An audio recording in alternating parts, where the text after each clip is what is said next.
This series was months in the making, so I really appreciate your constant support. Wait, are Vanny and Vanessa the same person? I don't know. Ask MatPat. Hey! That's us! Are Vanny and Vanessa the same person? All right, well, we've got our task then.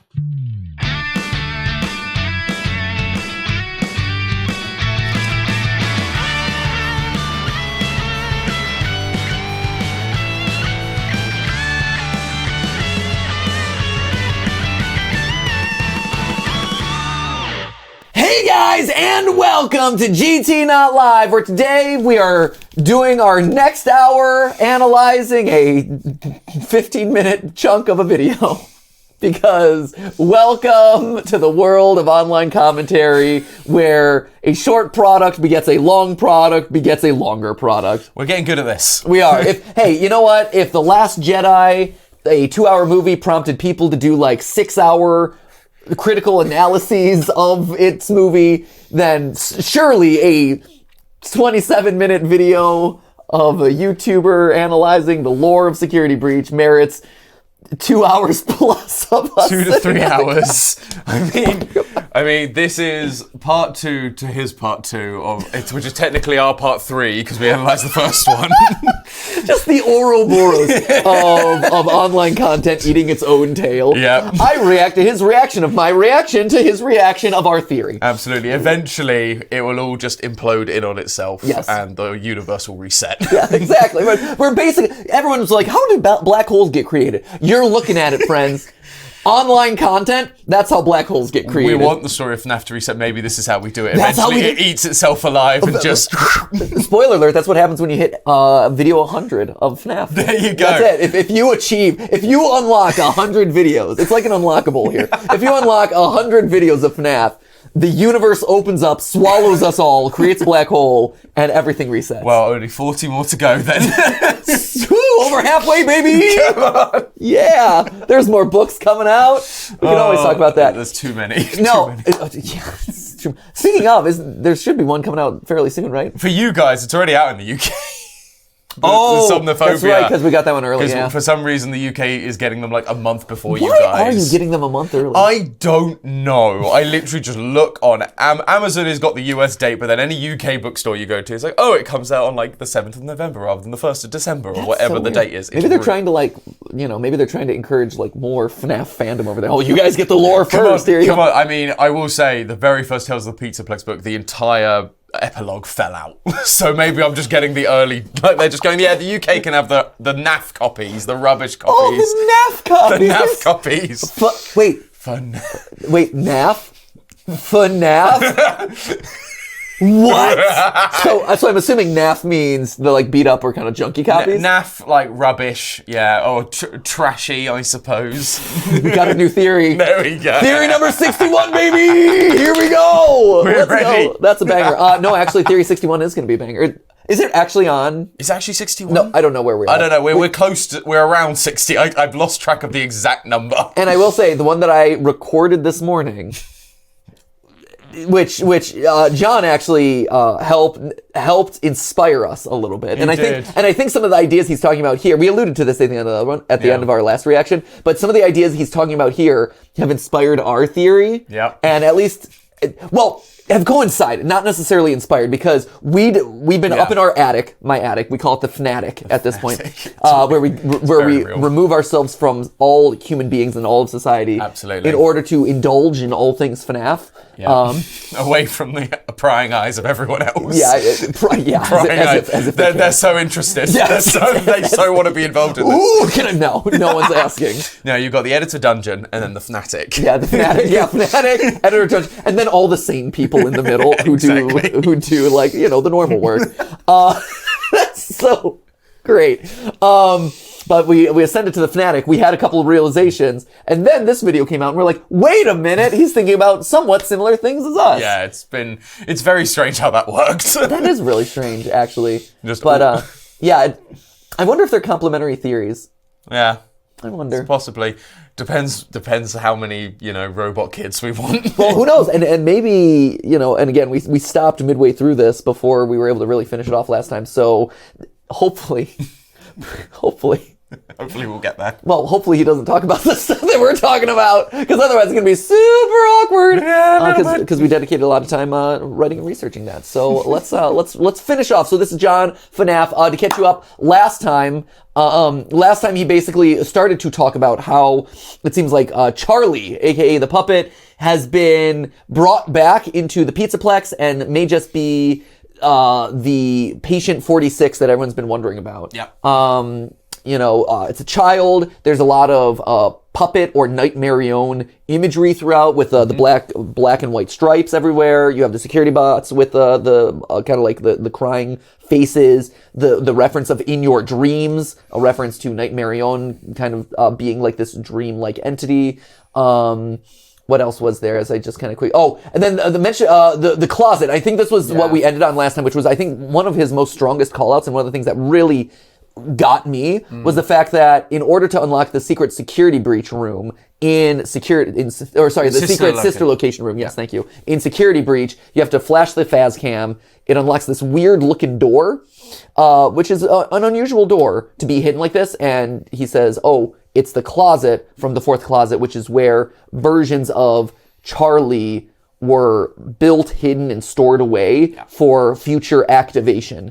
So I think that's pretty interesting. He calls out a connection between the word schematics. One word, Here. schematics. Yeah, Now, which is versions of her, the blueprints are described using one word, schematic. Yeah, so the word schematics is used here, and that relates to this interview. Now, where have we heard that word before? Do you have any final hints or anything you can say about security breach that will get people excited? Even just one word, like a code or anything. Schematics. So there you go. So honestly, and I didn't know this, so I'm being exposed to new evidence here, which is cool. But yeah, I think that there is definitely something here. I think that the idea of bringing Charlie back into this, I'm skeptical. I kind of hate it, but I also see a lot of where his evidence is coming from and where it's going to, and it makes sense. Absolutely. As much as anything in this series can make sense. At this point, what is off the table at this point? Excuse me. Right. Thank you. And I'm good. Okay. Nope. Okay. So, without any further ado, I think we hop back into this. That's kind of a catch up of where we left things off last time. I'm curious where the next 15 minutes go, though. Absolutely. So, I don't know what else he's going to dive into. So let's check that out. I originally thought he chose that word to represent bringing Afton back, but what if he chose that word because he knew Patient 46 would be borderline impossible to figure out? So how are we doing so far? Are you with me? Oh, you need more proof? I do! Next time. This next section of the video is going to blow your mind. Okay. Let me tell you I'm ready. where Ready, Patient 46 is and how this Charlie bot got involved with the Pizzaplex. Where? I believe that the beginning of the Help Wanted / security breach story took place when Fazbear Entertainment scanned Glitchtrap into their VR game. Yes. This led to what we saw in Help Wanted, Glitchtrap taking control of Vanessa and using her to do things in the real world. Okay. As we see in the Curse of Dreadbear and the Retro CDs, Glitchtrap orders Vanessa to make a bunny costume. But I believe he asks another favor. In Security Breach, there's a ton of old relics from past pizzerias displayed in Rockstar Row. Yes. This implies that Fazbear Entertainment went back to those old pizzerias and found what we now see in the game. Okay. And there's actually a shipping company that helped transport all of these things to the mall. DLZ Shipping. Yeah. Okay. Yeah, you know this one? I'm aware of this. Yeah, this is getting back into FNAF AR email territory. Sure, right, of course. Which is the worst. But it exists. Yeah, no, it is a thing. No, it's important. It's probably the most important thing to come out of that, outside of just being able to laugh about Big Chungus Springtrap all the time. Exactly, and these ones I think were actually released as opposed to the withheld ones. Okay. Yeah, so DLZ. Okay. Solutions. We see Jimmy from the shipping company talking with Lisa from Fazbear Entertainment in the trusty old FNAF AR emails. Okay. In the conversation, Lisa expresses concern over receiving a shipment that is causing some problems. She states that they've, quote, run into a problem. Okay. The animatronics are responding to all security codes as promised, but now they're refusing to leave the warehouse no matter what overrides we send to them. Have I read this one? On one hand, I'm like, I feel like I've read all the FNAF AR emails, but maybe I need to reread them because I don't remember that. Yeah, well, these are the ones. The problem is these ones are the emails that are very they feel more directly involved to FNAF AR in terms of like its gameplay and that sort of thing. It's like, here are the animatronics we're sending out. Oh, they're now not responding to us and they're going and attacking. Oh, yeah. That's right. And I think that's why I've kind of relegated them to a certain part of my mind, is exactly that, right? Where there's a subset of FNAF AR emails that feel like, oh, this is the lore. This is like building out the wider lore. And then there's another one that is like, this is just coming up with the gameplay excuse. Yeah, the reason why the game is happening. Yeah, exactly. Yeah, it's not just like we're sending out animatronics, but we're sending out animatronics that are glitching. That's right. So, okay, so I'm curious about this. To them. The guys are getting a little creeped out, to be honest, swearing that the animatronics' eyes are always watching them and they're moving on their own after dark. Okay. Jimmy replies, saying that there's no way that the animatronics are moving on their own. Lisa then says, you have to get these things out of here. These animatronics just aren't working out the way we thought they would. My night shift guys are now refusing to come to work for their night shifts. One of them swore the Bonnie animatronic ate the shop's resident stray cat. That's not even possible, is it? The night shift guy are now refusing. Okay. When is another time we've seen something eat a cat in this franchise? He ate the cat! Fazbear Entertainment begs for the shipping company to take the shipment back, but is met with a disturbing response. It's someone from the shipping company stating, I regret to inform you that as of this morning, Jimmy is no longer an employee of DLZ Shipping Solutions. Okay. I believe Vanessa... Wait, and so who acts as the Jimmy liaison? no James longer an Strand. employee. Okay. Oh, from, the shipping company. VP of General Operations. On that question. So Jimmy is no longer an employee. Okay, on the question of refunds, please review the sales terms portion the contract and note that explicitly states all sales of DLZ Shipping Solutions. I believe Vanessa infiltrated the shipping company to get the Charlie bot along with some other animatronics to the mall. Oh, okay, that's a big jump. Yeah, like we know that Vanessa has IT access to the company that's dealing with like the scanning of circuit boards. We know that, because that is part of the email chain. VA literally accesses all of that, and that's a story plot. That's a plot point. Right. With them, I don't think we ever see anyone outside of that first person he mentioned from Fazbear Entertainment interacting with these guys. I don't think, or it's definitely not Vanessa. Okay, yeah, let's see what he says. If you're not convinced yet that this is what happened... I'm not. We love you, John, but... You said a thing. Might need a little bit more. I wouldn't blame you. Okay, FNAF AR emails are a really good source when it comes to the lore, because half of them were never even fully released. Correct. But what if I told you there was solid, undeniable proof in Security Breach hiding in plain sight that these things actually did happen? Well, I believe they happened. I'm concerned about the connection that you're making with Vanessa. While searching for the exact year this game takes place, I found the picture frame containing the Fred Masquerade in the Monty Golf security office. What I didn't expect to find was this. On the board next to the picture frame were some sticky notes indicating a shipment has arrived that is unknown that they're trying to return. Frame were some sticky notes indicating... Yeah, so you got one at the bottom, one at the top. Yeah, okay, location, Pizzaplex, package... something, return question mark, package number, Yeah. Okay. What else? I'm just curious what else is on here. Oh, Green shopping. beans, Green beans, lobster, mashed potatoes. Someone's fancy food. Yeah, someone's having a good night. Remember Jeremy? Remember Jimmy. Different. Who was the guy that was fired. Oh, woo, huh. Or is no longer with us. Right, who's no longer with us, Jimmy House. Huh. Ah. Interesting. Just like, scribble. Scribble lots. A shipment has arrived that is unknown that they're trying to return. And what is that in the bottom right? Remember Jim. There we go.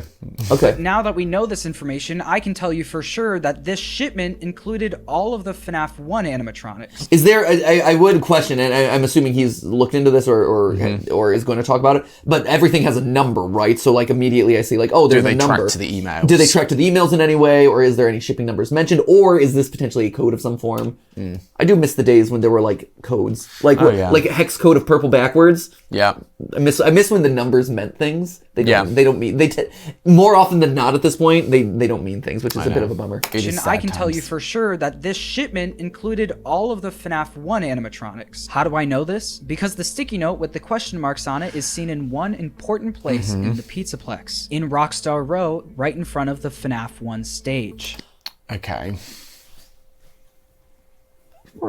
Those animatronics were originally on that stage. Okay. So where did they go? Well, like I talked about in my last video, I think the Blob took them or someone gave them to the Blob. I'm not 100% sure. Yeah, with these that's sticky fair. notes, Steelwool couldn't make it more clear that these emails were meant to play a big role in this game. Oh, okay. Because I was wondering how this connected to the other stuff. Because I'm like, this all connects and connects the story, but it seems unrelated to like Vanessa infiltrated and killed a guy and did things. So I agree. I think his logic is totally sound here. I love this connection. I think this is great. The idea of using the number question mark to like unite these things. Yes. Remember Jimmy? Like I think he's totally on to something with drawing all of those connections. Skeptical. Again, I'm still skeptical about his core point here, though, that Vanessa is hopping in and manipulating things. Absolutely, yeah. So let's see. Make it more clear that these emails were meant to play a big role in this game. So far, we've answered a ton of questions about Patient 46, but I know hardcore FNAF fans are screaming at their monitor right now because I haven't brought up a very important fact about Patient 46. In the CDs, it's revealed that he's moving on. Yeah. Okay, so I would say, I think you're right. That these things are connected in some way. Yes, that there is a greater connection between, and the thing is, I don't know if anyone ever doubted that. Like, I think we've always known that FNAF AR leads to FNAF security breach. Yeah. That's always been assumed. That's where we get the story of Vanessa.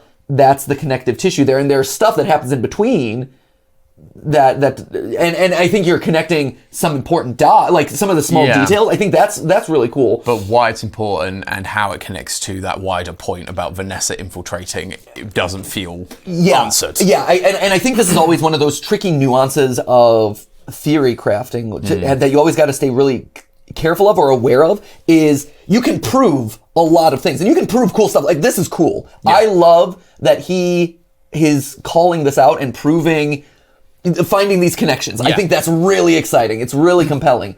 But what he's proving isn't truly supporting or fully proving his big claim there, which was Vanessa hopped in, killed off Jimmy, or got rid of him in some way. At least infiltrate the company enough to get the robot animatronics and robot Charlie or whatever back into the pizza place. Yes, I agree that there does seem to be something nefarious going on. It does seem to be like there is some machinations happening behind the scenes. Maybe the head of that company is on the take, or like, I think there's a lot of ways to explain it. I also don't know if it's important necessarily to explain. Like, is that a critical piece to explain? And that's the thing, is like that stuff on the board. It's like, oh yeah, that definitely directly connects to FNAF AR, which is really interesting. But like you say, is it important? Is it just an Easter egg to go by? Just a double down on this as a connected world. Right. Like, it's hard to say, because it's hard to then, like you say, narratively, you could take it in so many directions because there isn't actually solid proof or evidence to go one way or the other. Yeah.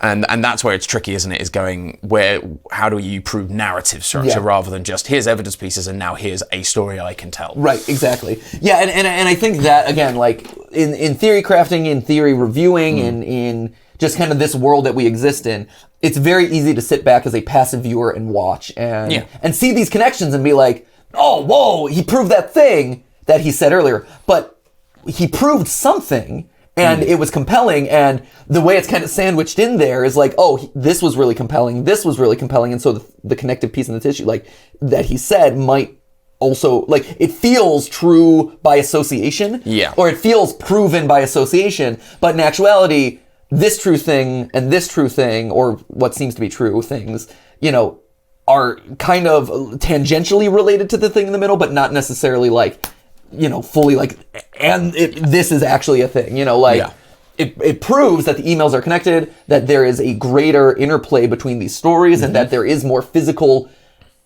interaction with FNAF AR within the walls of Security Breach. I think that's 100% true. I think you've proven that. That's awesome.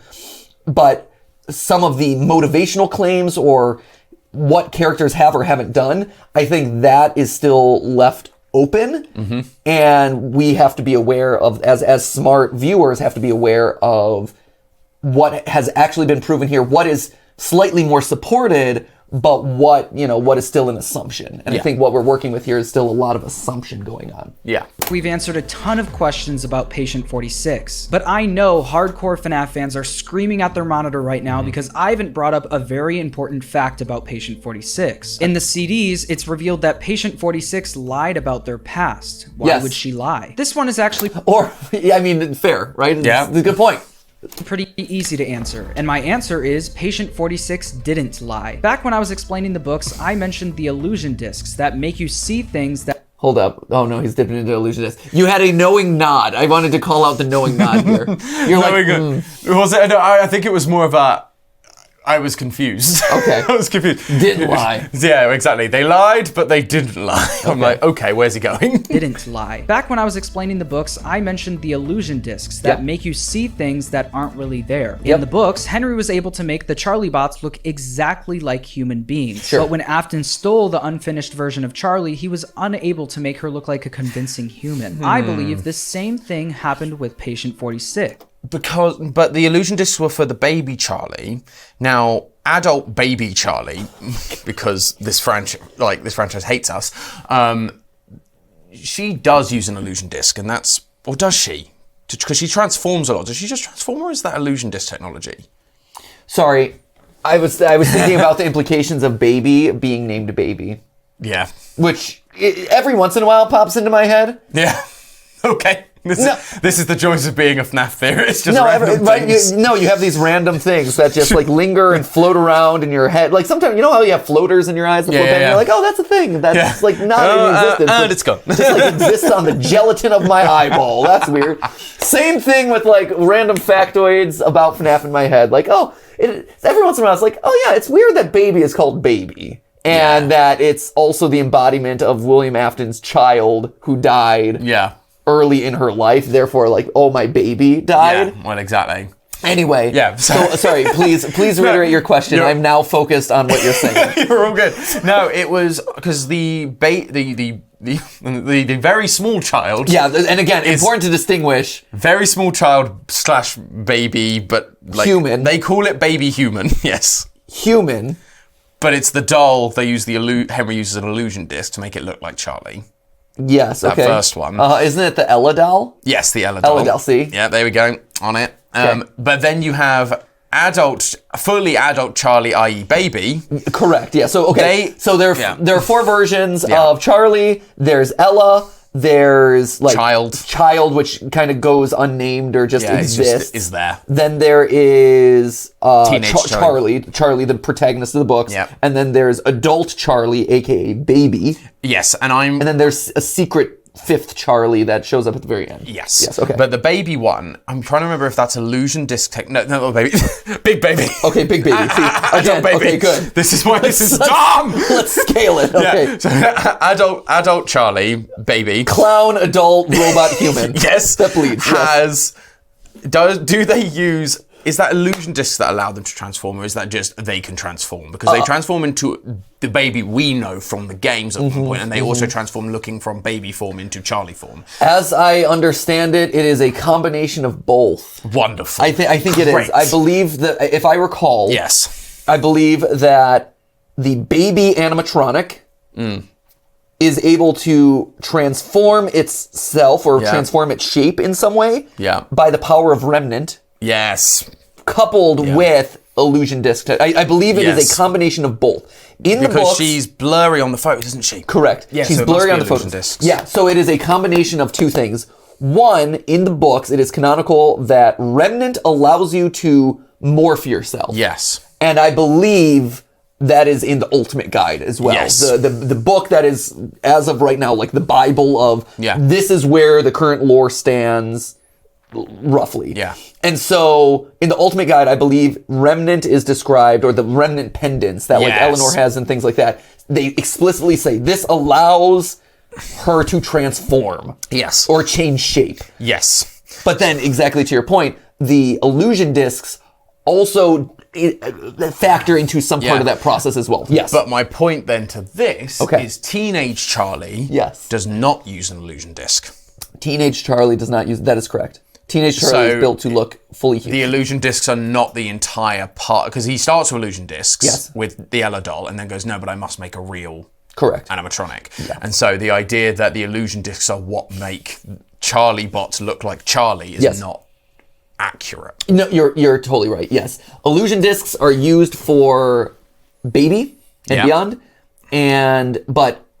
but everything else is Henry just being a really good animatronic designer, and he built things that are able to fool everyone. Yes, which raises the question: why didn't he make Head Up Charlie just look like Charlie fully, rather than using the illusion disc? Unless it was that she just wasn't finished. Well, isn't that what he? What John's saying here is Afton couldn't figure out how to do it. Yes, no, you're right. Afton couldn't figure out how to do it, so he had to use the more rudimentary form of illusion discs to make it work. to do the rest of it. I think that's what he's saying, right?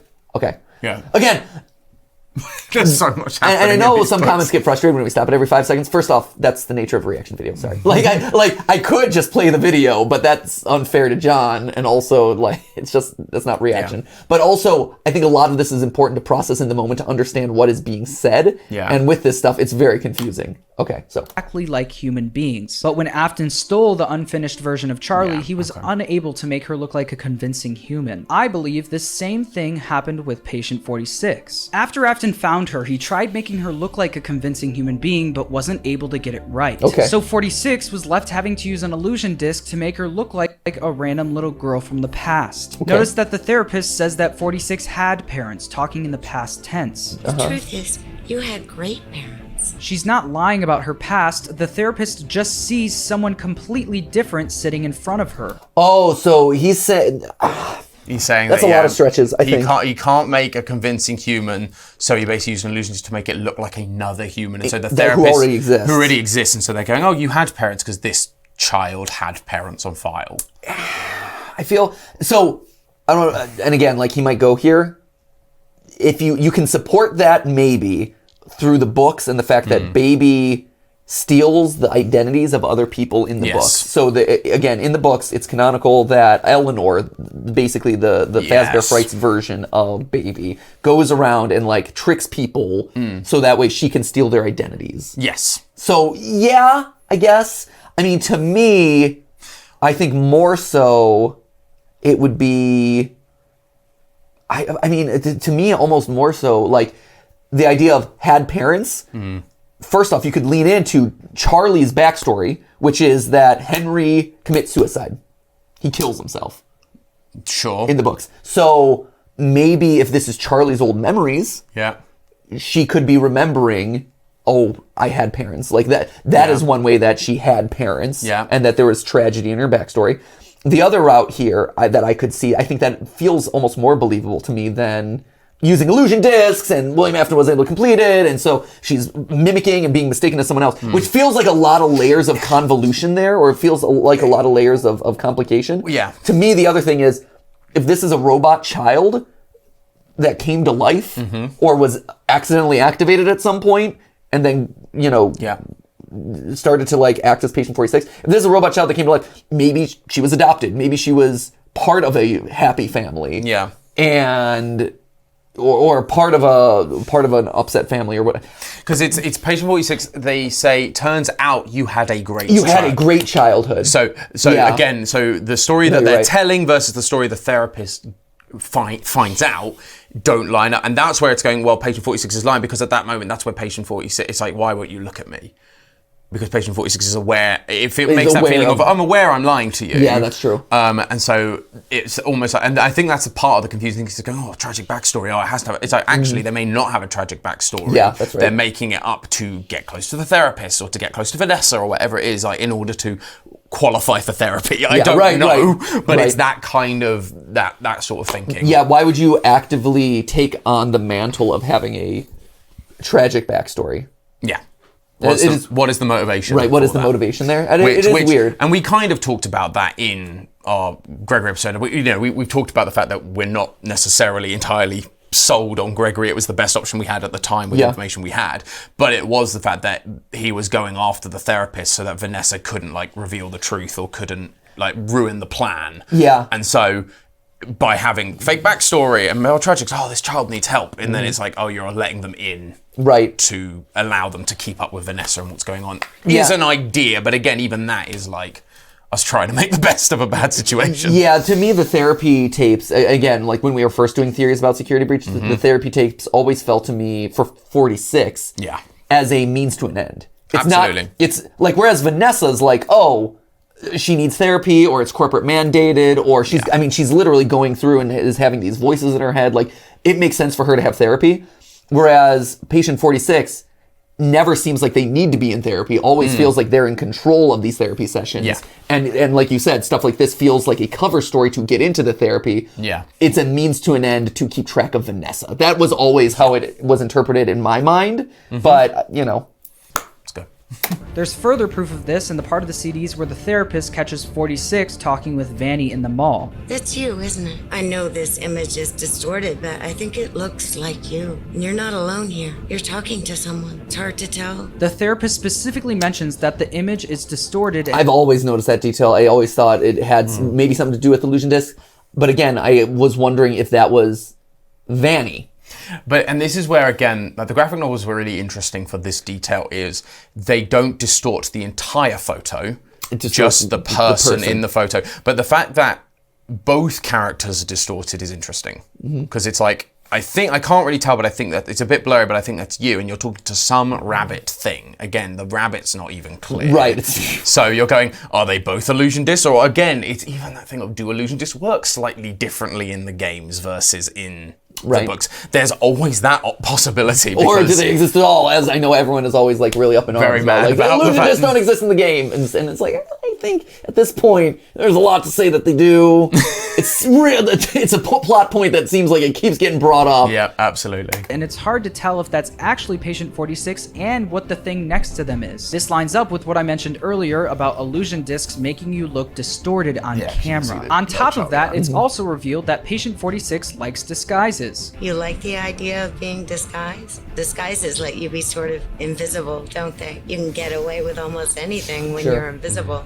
can't you? Now I want to answer one big question that I think's been overlooked. How was Afton even able to escape his ultimate custom night purgatory? During the Afton ending, you can see the blob featuring a bunch of old animatronics that we know and love. I actually want to quickly go back on something I said in my last video. Oh no, double back. Don't double down. Don't stick to your guns, man. You gotta have at least like 3 videos in between. I actually don't think Henry's plan from FNAF 6 worked. I think the souls are... What makes you think that? The fact that literally everyone is still alive in the franchise? Nobody dies ever. No one ever. Period.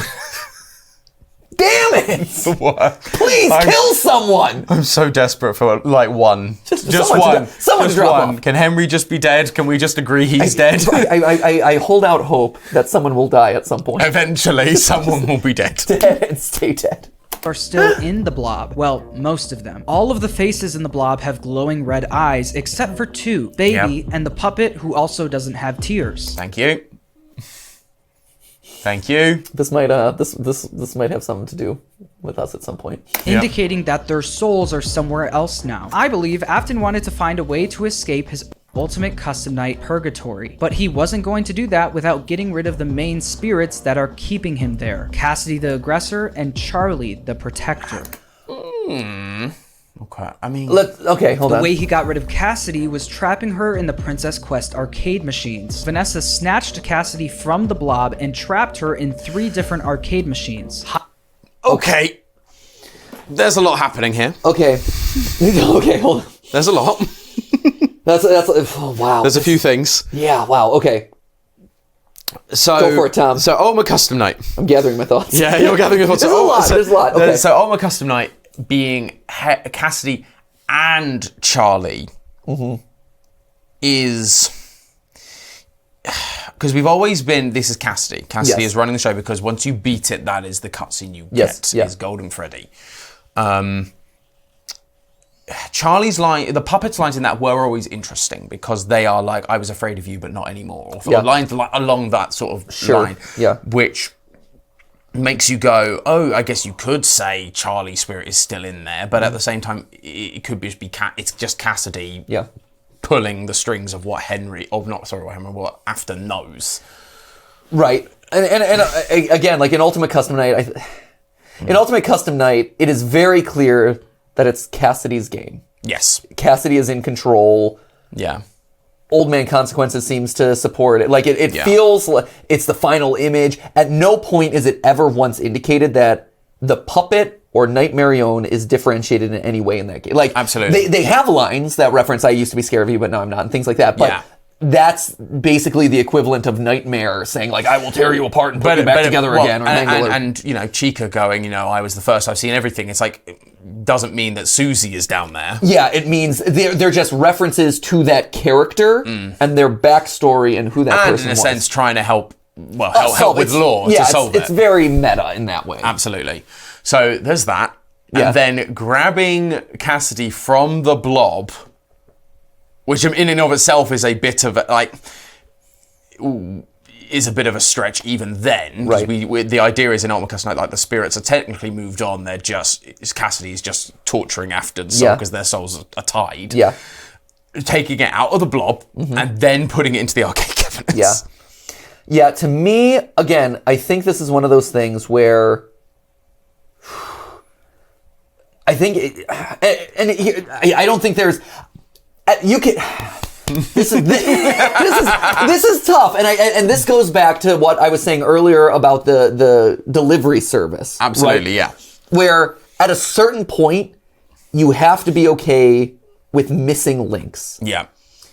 Because if you try to explain each and every individual step in the process, you will always find more questions that get more and more granular. Yeah. And you're just going to drive yourself crazy trying to connect all the minutia of this. Yeah. Like for instance, I think a great example of this is Baby's ejection from Ennard. Yes. That happened in between games, right? We know it happened. We can vaguely assume why it happened, right? Yeah. Like Baby is very pro-Afton, and the rest of the animatronic entanglement there are very not, right? And so you can just make the logical assumption that at some point, Baby wanting to like help Afton and Ennard wanting to not help Afton cause them to diverge and they eject her out of there, right? Yes. And that's never really proven anywhere. That's never really explicitly stated, but you can make an inference, right? Yes. Just like you can make an inference that at some point down the line, the FNAF 1 animatronics get delivered to the Pizzaplex because they are part of this museum, right? Like exactly. The actual mechanics there don't really matter to a certain extent. They're just, hey, this is part of the franchise. And like, you can make reasonable assumptions. It doesn't have to be a grand plan. It's like, hey, someone's building a Pizzaplex. They want it to have a memorial or here's a highlights reel of all the things that were here. And I got a hold of those animatronics and they're here now. And so, to look at this and say, Afton and Cassidy were fused together, and at some point Vanessa had to rip them apart and whatever. All the spirits were part of the blob and are part of the blob technically, but some of them are not because they're not in the blob. And that's the thing, it's like you're saying Baby and Charlie aren't in the blob, right? But Cassidy and Charlie are in Ultimate Custom Night running the show, right? But then therefore Cassidy is also in the blob, but then Cassidy gets ripped out, but Charlie, you've just said, isn't in the blob, right? Yeah, right. I mean, and you kind of chase yourself in circles around like the minutia details. And as a result, you tend to you run the risk of missing the overarching story. Yeah. By debating a lot of the nitty gritty details. And I think at this point, when it comes to FNAF, it'd be great to have some idea of what the overarching story is. Yeah. And I think here, I see Princess Quest, right? And I see the existence of Glitch Trap. And I see it as one of two ways, right? It's either, Afton's consciousness was onto these circuit boards that get scanned into a digital ecosystem. Yep. And those get translated into video games, and Cassidy's just there. Cassidy at some point is latched on to Afton's consciousness, and so when the circuit boards get scanned in, Cassidy also gets scanned in. Yes. I think that makes a much more clean story and kind of adheres to what we're going. Is it slightly, how does that translate to Afton burns in a fire and what? Well, it kind of, I guess it still does work, right? Because Afton burns in a fire, but presumably the circuit board that they're scanning. And it's that thing of there are technically, and looking at it, it's like they're it's not just one thing anymore. Afton is not technically just one thing. He is now a virus on a system. He has a consciousness. And then you've got his physical and the body. The body and whatever remnant is left. And again, it's that argument of, is Burntrap in the basement the consciousness downloaded, or is he the original Afton and Glitchtrap is technically a separate thing? And that's where we kind of start leaning into like Cassidy's spirit and Afton's spirit can be an Ultimate Custom Night as a thing, while Glitchtrap is still off doing his thing. Right, exactly. As separate entities. Right. But they're, Right, and so it's one of those things where I think there's two ways to interpret it, and I don't know if either one matters, I guess is the problem I have here, right? Which is either Cassidy was always part of that Afton consciousness, and they're part of that same circuit board, and that circuit board gets scanned in, and that's how you get, Cassidy alongside Afton in the video games, which is where Princess Quest and this and that come in. Or is it Cassidy learns that, hey, I've got Afton trapped over here in purgatory. Oh, wait, but there's a different version of him. Yeah. And now I, as this vengeful spirit, have to find a way to get in and summon myself in there or do something through whatever magic in this world to attack him in a digital world as well. Absolutely. Is it elegant? No. Does it require you to suspend your disbelief? Yes. Is it kind of like stretching the Lord? I think so. But it's also one of those things where, do we need to know how Cassidy got there? Or is it more important that we just know that they're there? It's tough, right? And it's honestly a question that I struggle with too. Like, what questions need to be answered in this franchise versus what questions are you okay being like, well, Cassidy's there too. Yeah. It's tough. It's tough. And I think, I don't want to invalidate anything John's doing because I think looking for an answer for that is good, but also, it's good, it's nice. Is it important? It's tough. And with this franchise, it's already so confusing. Adding in more things that may or may not be true. Yeah. But again, this is showing you maybe the arc of the story. So hiding them away in different parts of the mall. In Security Breach, we collect a message about how they had just installed DJ Music Man and how turning on Bouncer mode will void the warranty. Well, by the time we get to DJ Music Man, Bouncer mode has been activated to protect that Princess Quest arcade machine. The way she got rid of Charlie was by, you guessed it, trapping her inside her own purgatory in an evil version of the bot that Henry built to originally bring her back to life. She's forced to be the evil, dark version of the puppet against her will. During the Endo Daycare section of the game, there's a secret room. This room features a door clearly alluding to the setting of FNAF 4. Yes. Yes, that makes sense. Yes. But this time, so it's not the crying child. Yes, hospital bed. With a lamp. Same bedspread, same lamp. Yes. Yeah. In the bed, it's a little girl. Behind this door, you're met with a golden present and an endoskeleton that's not active. The endo only activates when you open that present. And what's inside the present, you ask? A Nightmarion plush, but it's not called Nightmarion. It's called Nightmare. This, to me, indicates that a darker version of the puppet has been activated. The soul of Charlie... Okay. All right. So...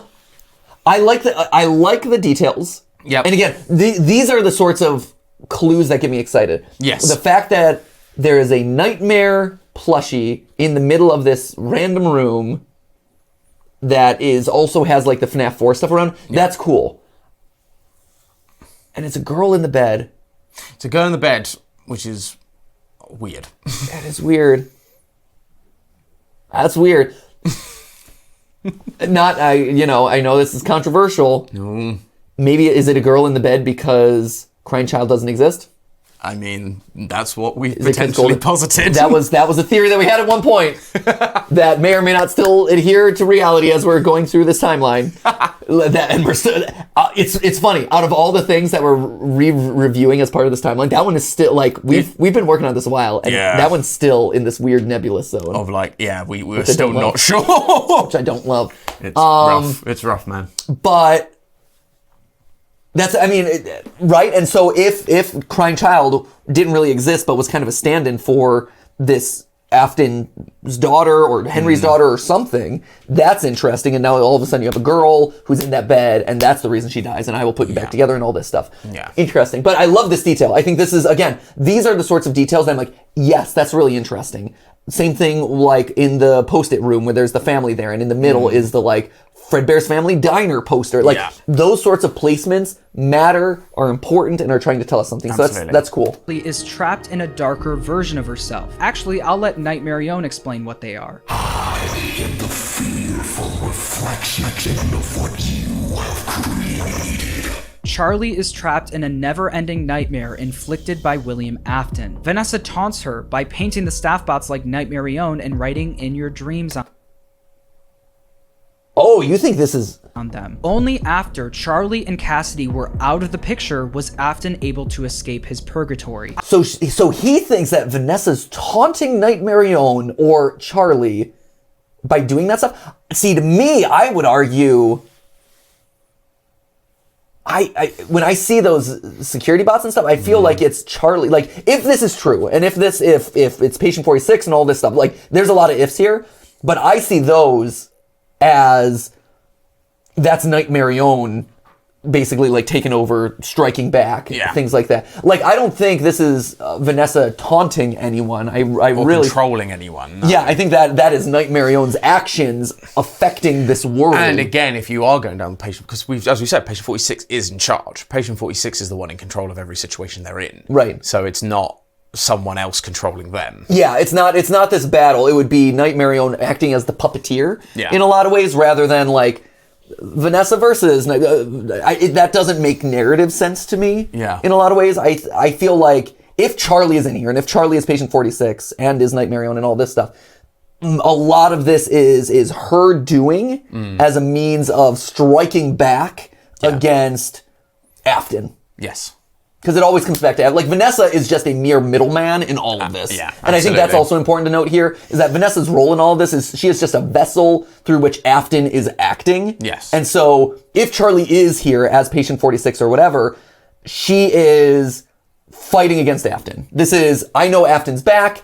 Damn it, my father tried to burn him. We've tried to stop this guy so many times. I guess now I'm Nightmare Pup and I found a way back and I'm going to strike him down. Yeah. That's 100%. I think that's the story that you have to tell. I mean, the literal name of the game is Security Breach. The security puppet has been breached. The reason why Baby's eyes are not glowing is because Elizabeth's soul now resides in Vanessa. I believe that's one of the first things that happens once Vanessa uses Glamrock Freddy to clear the path to the blob. That's bold. Here's the thing. I agree that there's parallels between Vanessa and Elizabeth. So I'm not gonna knock it too hard for it, but it's we've always said that from the start. Yeah, we've always said that, but we kind of were like, how? No, and right, because the whole spirit taking over a human is weird, and so it's been hard to. I mean, I think there's like, I think there's some explanations that we might have that might be coming out soonish. Yep. that might help explain. That might help explain it. But it's often that thing of, hey, Vanessa's possessed by Elizabeth, and that's kind of where it's left. Yeah. And so it's one of those things. It's like it's hard to just make that statement and not. Yeah, it's a lot. Yeah, it's tough. All of this is, but again, and again, it gets to a level of detail and minutia and tracking. Yeah. And again, it's nice to be able to sit on the couch and react to this stuff because it puts me in the position of our audience and I'm understanding like, oh yeah, no wonder everyone's sick of this franchise. And no wonder everyone is so confused because even I, as someone who lives and breathes this stuff and it lives in my attic and whatever, like I'm looking at this and I'm like, oh my gosh, I need to like 15 minutes to process every 30 seconds of this video. Yeah.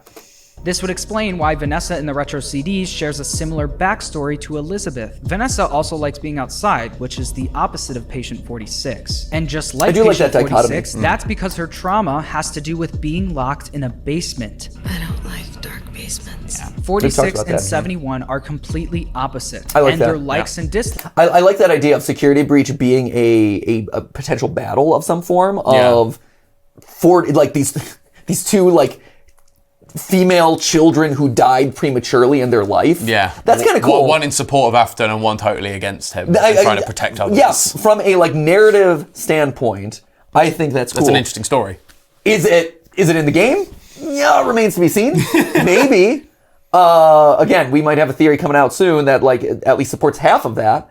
But I do like that idea of there being this fight between these two ghost children that died prematurely and are now going head to head through the guise of an 80s animatronic pizzaplex. Great. Likes reflect the trauma they went through. So how does this connect to the They are secret opposites, code right? we find on the wall of the sister It's clean. location room? Well, let's go through it. Break and mend, I built the breath. This represents someone who is broken and is trying to mend it by building the breath, aka rebuilding their child into an animatronic. They hunt. No, I would interpret that differently, but I think your point stands. Because as you were saying this, John, here's my point to you, John. I'm talking to you, John. If you're saying that this is Charlie by building the breath in some way, right? This is Charlie, connected to Charlie in some way. Right? I'm still following. I think yes. Here's what I would say. Is he saying it's Charlie? Because he's saying about rebuilding his child. Code we find on the wall of the sister location room. Well, let's go through it. Break and mend, I built the breath. Here's what I would say, and I don't know if this is going to adhere to everything else, but break and mend, I built the breath. Puppet is the one who gives gifts, gives life, right? So if you're saying I built the breath, one way is saying like I'm the person who built the animatronics, and that's interpretation. I could also see, again, there's another interpretation here. I built the breath. I am the puppet. I gave gifts. I gave life. Yeah. I built the breath. I gave these things life. Yeah. So I am the puppet. I am Charlie. Fan fixing the broken things. This represents someone who is broken and is trying to mend it by building the breath, aka rebuilding their child into an animatronic. They hunt now, drawn to life. And again, like the things that I built and fraught with thought and zest and just no blunt woes. This is referencing the Charlie bot literally being drawn to life. Give gifts, give life. This also references how she's scared and confused about how she's back in the first place, which is referenced in the CDs. In our last session, you told me you were sad and scared about what happened to you. Dodge, duck, crawl, shoot, crush the vile band is Afton and Vanny's plan to destroy any animatronic or human that gets in their way. Yeah, who's writing it? And that again, like I think that's the question here. Who wrote it? It feels like there's multiple characters speaking from this explanation. Exactly. Rather than it being Henry is writing this about everything that's going on. Yeah, I think you have to figure out who is the singular writer of this, because you can't have it coming from multiple perspectives. And finally, cry not, try not, do not hold out hope. Your life, your aim will save those with soul. Your life, your aim will save those with soul. I mean, again, if that's Henry writing it to Charlie, I mean, that's pretty interesting. Yeah. So is this Henry writing it to the puppet? The problem is there's like 500 different interpretations. Is he writing to Gregory? Is he writing to Michael? Is he writing to... It does seem pretty solid, though, that it might be written by Henry. Yeah, that feels... It's the one that makes the most sense. Makes the most sense. I think, because yeah, again, it's so hard, isn't it? Because you go, unless it's Charlie talking to Gregory specifically. And Henry knows that... Henry knows everything. Well, and Henry knows that his daughter is the puppet and is the one, like, you've protected them, like, you've protected so many others, he knows that his daughter is compelled to do these sorts of things, so him writing a message like this to her... Makes sense. Except that he's supposed to be dead by the time this pizzaplex is built. Or is he? No one ever dies, Matthew. This directly references to the tears on the puppet's mask. And your life, your aim. The glitch stopped being a glitch and turned into an intentional set of subroutines that were aimed at creating the same thing the glitch created. Those subroutines seem to have come from you. Once again referencing Afton's plan to bring back himself and his whole family. There's no way to tell who actually wrote this message, but judging by... There is an agency here. The more I think about security breach, the less... And again, our theory, I know we're teasing our theory a bunch, so it'll make more sense when this theory comes out. We're attributing a lot of agency to Afton at this point. I don't think it's Afton in control anymore. And we're saying like, oh, Afton's the one who wants his family rebuilt. Afton's one. I see why, and I felt that way too in the early days of Security Breach. I don't think that's the case anymore. And I think there's a lot of evidence that showcases why it's not. Yeah. It's in the Ultimate Guidebook. It's in stuff that we found. We talk a lot about it. It'll probably make people upset. I feel pretty good about it, though. Yes. That it's not Afton pulling the strings anymore. By the contents of it, I'm guessing it's William or one of his variations. In this room, instead of The Immortal and the Restless, it's Freddy and Friends on Tour playing on the TV. I actually think Afton's plan is reflected in the show. Freddy, Bonnie, and Chica are going throughout their lives until they find Foxy, kidnap him, and then are surprised he's a robot. It's not until that last episode where we see Glitch Trap that Foxy decides to join the band. The song we hear playing on the TV isn't the one we hear appear in the cartoon. It's extended. Throughout the Afton storyline, the common theme is that Afton wants to be immortal. He wants to keep rockin' forever and ever and he ever. He wants to keep rockin' forever. Yep, that's Afton for you. That's another gonna rockin' forever. I think this is getting into that territory where I probably will cut this because it feels too stretchy. Like it's a little bit too like literary and turd. Yeah. And ever. The final mystery I'm going to solve is who is occupying the secret sticky note room. Well, I believe this is also patient 46. I think if you look at all the sticky notes long enough, you can figure out that this is a robot coming into consciousness, writing down some of the last things they remember. 100%. I believe that after Vanessa trapped Charlie's actual spirit in the bot, she threw the bot down there. If she tries going up the stairs, she's met with a locked gate. If she escapes out the barn doors, she'll be met with the Nightmare-owned staff bots. That's interesting. I hadn't really thought about like why would you contain it?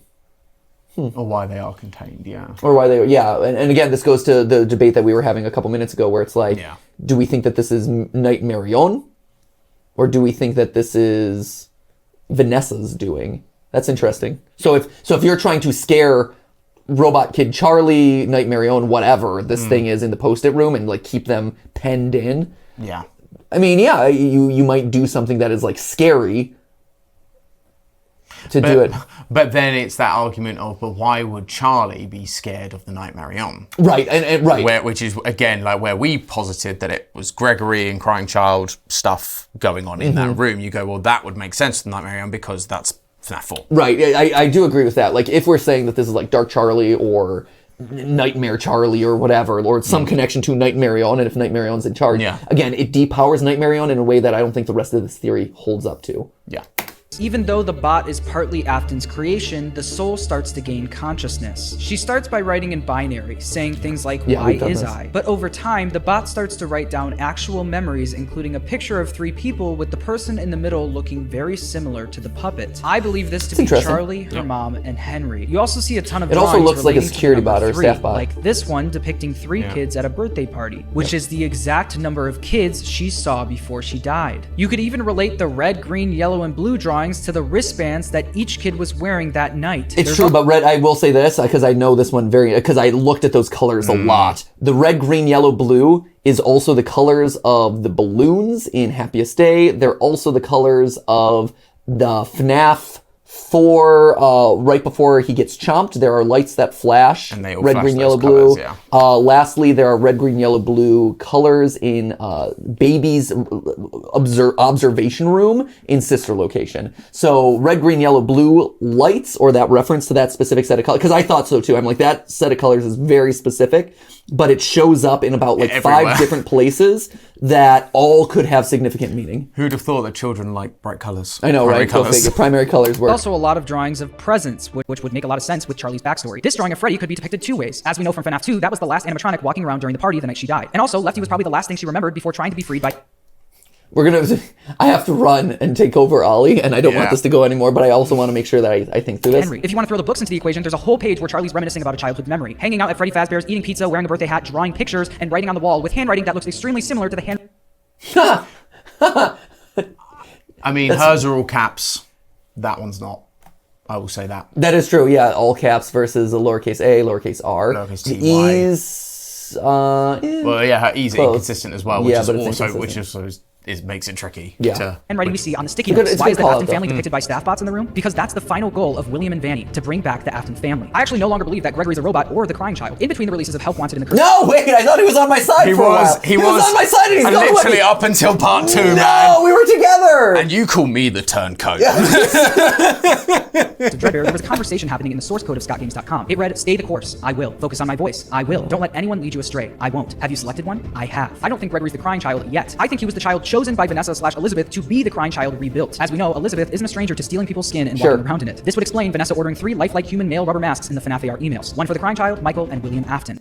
I mean, the lifelike rubber masks has always been like the 3 number specific. I agree with that. That's part of the plan to recreate a family in something. I do agree with that. I think that's smart. And yes, I am insinuating that Vanny planned to cut off these people's faces. This isn't a new thing to these games, especially the more recent games. In FNAF VR Help Wanted, it's revealed that the previous playtester for the game cut off his own face. But to me, the lifelike rubber faces, I don't think it's humans being made that. I think it's if Gregory is being made into crying child, it's Gregory is being killed or sucked out of his remnant or whatever, put into a robot, and that robot is being masked or made to look into a living child. Especially as Jeremy died and as a failed experiment. And Vanessa's looking in how long till I can cut someone open and all that sort of stuff. I agree. A guy in his mid to late 20s cutting off his face after Afton made him do it. Sounds like the perfect candidate to be a rebuilt Michael Afton. This would also explain why Gregory is Vanessa chooses him because he's also the perfect candidate. A kid with no parents who will come looking for him. So she erases his files from the database in an effort to cover up his eventual murder, but he gets away inside of Freddy. I will say this. If you believe that Vanny has already successfully recreated the crying child in Gregory by the time we're playing the game, I wouldn't blame you. The theory could work both ways, but I think my theory makes a little more sense. I'll leave that up to you. I want to make this clear. I don't think every single little detail in question has an answer, at least yet. This video is me trying to predict what we're going to get in the DLC with the current evidence we have. In my opinion, Patient 46 being the game's stand-in for the evil Charlie bot in the books is the thing that makes the most sense at this time. Not saying that it's 100% correct, that this is FNAF, there's definitely going to be holes, but it's pretty darn close. But let me answer some questions you still might have. Patient 46 is revealed to be a very talented hacker. Well, she's literally a robot, and her father was Henry, who was a very talented engineer. That's fair. Yeah, that makes Patient sense. 46 is revealed to be manipulating someone, and although it's never revealed who that is, it's presumed to be Vanessa. This is the hardest question to answer because we just don't have enough data to come to a proper conclusion. I believe the evil Charlie bot has been working for Afton this whole time, and might have been helping. See, that's the thing, though. Like, I don't know why Charlie would be manipulating Vanessa in any of this. No, I think that's Vanessa manipulating Charlie or Afton being in control of the puppet.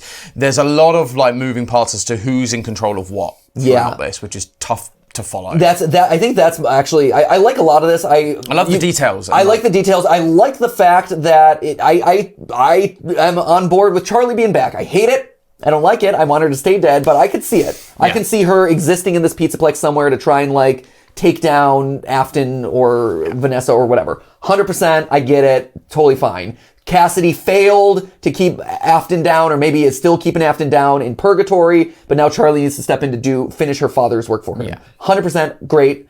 You've convinced me that he might be around here somewhere. I don't, but the Patient 46 thing, I don't know why she would be manipulating Vanessa in that. Yes. Like, that's the thing that doesn't quite connect with me.